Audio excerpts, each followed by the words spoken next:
Saya jawab yang terakhir dulu ya, mengenai apakah bisa menggantikan terapi obat kimia. Itu saya tidak mau jawab dalam hal ini, takut nanti, bukan kalau takut, nanti khawatir dibentur-benturkan. Tapi prinsipnya begini, ya.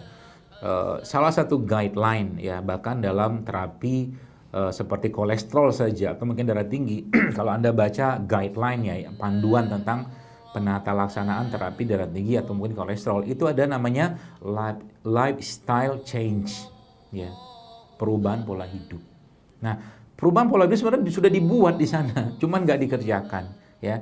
Pasien juga pengennya cepat, dokter juga kadang-kadang nggak sempat nyampaikan. Jadi kalau saya ditanya, apakah ada panduannya? Ada, orang secara resmi pun sudah dijelaskan tentang itu, tentang lifestyle changing atau mungkin change, ya. Nah, makanya sebenarnya kalau saya sering sampaikan bahwa sebenarnya kalau Anda memperbaiki pola makan, eat right, makan yang benar, minum yang benar, ya penyakit itu tidak akan datang. Ini secara bahasa umumnya, ya. Jadi kalau ditanya berarti bagaimana caranya? Ya benerin makan, ya, termasuk juga dengan kalau kita bicara puasa. Bapak Ibu, Anda tinggal browsing fasting in reducing cholesterol. Banyak banget riset tentang itu. Fasting in decreasing katakanlah hypertension. Itu banyak banget. Udah terlalu banyak riset tentang itu. Cuman kadang-kadang kita aja nggak nyampe, belum ketemu tentang itu gitu loh. Padahal dalam salah satu kalimat yang saya pakai, sebenarnya dalam Islam semua syariat itu menyehatkan, tapi kita tidak melakukannya untuk sehat. Apa kurang sehatnya puasa? Penelitian tentang puasa terlalu banyak gitu loh. Kalau ditanya tentang, saya pernah tulis ya, berarti orang kolesterol tuh secara syariat diperbaiki puasanya gimana? Oh gampang, puasa Daud aja, turun kok kolesterolnya. Puasa Daud ya, Senin, bahkan hari puasa besok enggak, besok puasa Senin, lusanya enggak gitu seperti puasa Daud. Jadi dalam satu bulan itu 15 hari dia puasa, 15 harinya makan yang benar, turun kolesterolnya, coba aja. Cuman makan benernya ini yang kadang-kadang sulit gitu loh.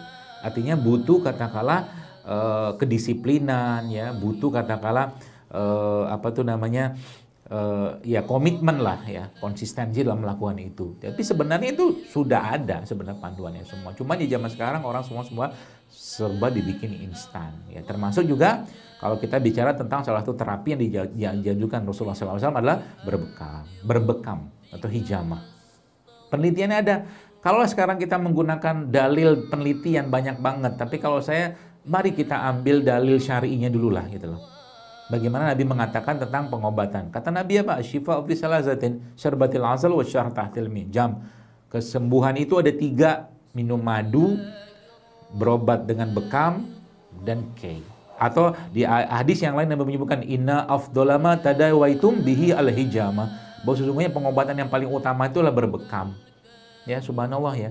Itu saya beberapa lihat postingan saya dan orang-orang yang waktu awal-awal Ramadan itu, beberapa hari Ramadan itu dikatakan, "Dok, Masya Allah ya, tensi saya turun gitu kan, gara-gara puasa ini." Ya iyalah, puasa ini secara mekanismenya itu banyak sekali efek, salah satunya menurunkan tensi. Tinggal nanti di-maintain gitu aja, makan yang benar, ikutin pola syariat ya, kemudian tidur yang benar ya. Kenapa urusan sama tidur? Salah satunya itu akan berhubungan dengan metabolisme tubuh kita, ya. Kalau kita bicara kolesterol, darah tinggi segala macam itu, kalau tidurnya nggak benar sulit, Bapak sekalian. Makanya Rasulullah memberikan panduan kepada kita tentang pola tidur yang baik, ya. Tapi kita malah justru kadang-kadang tidak sesuai dengan itu. Nabinya tidur, umat yang bangun nabinya tidur. Ya, banyak salah di situ kadang-kadang. Jadi itu salah satu caranya. Termasuk juga air kelapa, ya. Banyak sekali tentang yang menjelaskan, bahkan meliti tentang efek air kelapa ini untuk menurunkan tekanan darah gitu kan. Itu sangat banyak. Jadi bisa dipakai nggak? Bisa, ya. Nah, itu yang saya sebutnya sebagai lifestyle changing. Jadi Anda sebenarnya kalau udah kayak begini membantu sekali dokter-dokter gitu kan. Sehingga nanti apa? Ya sebenarnya pengennya itu kan kita bisa sehat tanpa obat. Pengennya. Cuman ini nggak gampang karena setan, iblis itu kan banyak banget yang menggoda kita.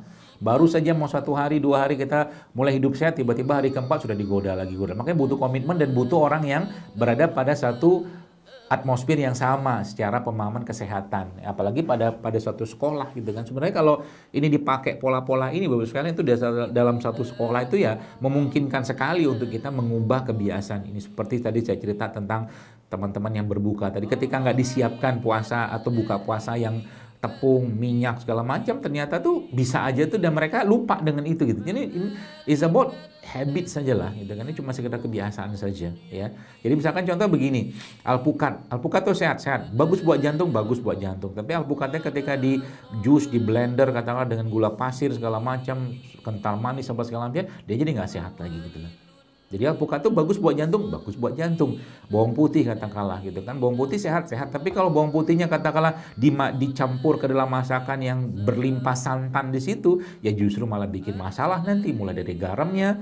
Ada sih bawang putihnya gitu kan, cuma bawang putih sudah teroksidasi gitu kan. Makanya semakin alami semakin bagus. Jadi berarti dalam hal ini misalkan kita bicara bawang putih, berarti makan bawang putih itu bisa menurunkan kolesterol, darah tinggi, bisa. Ada penelitiannya banyak ya.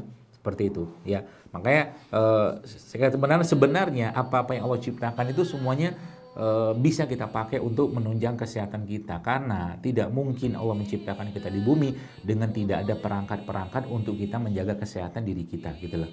Mudah-mudahan bisa dipahami ya, seperti itu. Jadi lifestyle changing itu pengubahan pola hidup ya, mulai melakukan katakanlah kaidah-kaidah dan sunnah-sunnah Rasulullah SAW, dia berpuasa, berbekam, dia tidur yang benar, dia olahraga, nanti akan turun dengan sendirinya. Dan yang paling penting adalah jaga amalan ibadah kita, termasuk juga amalan hati. Allahuakbar.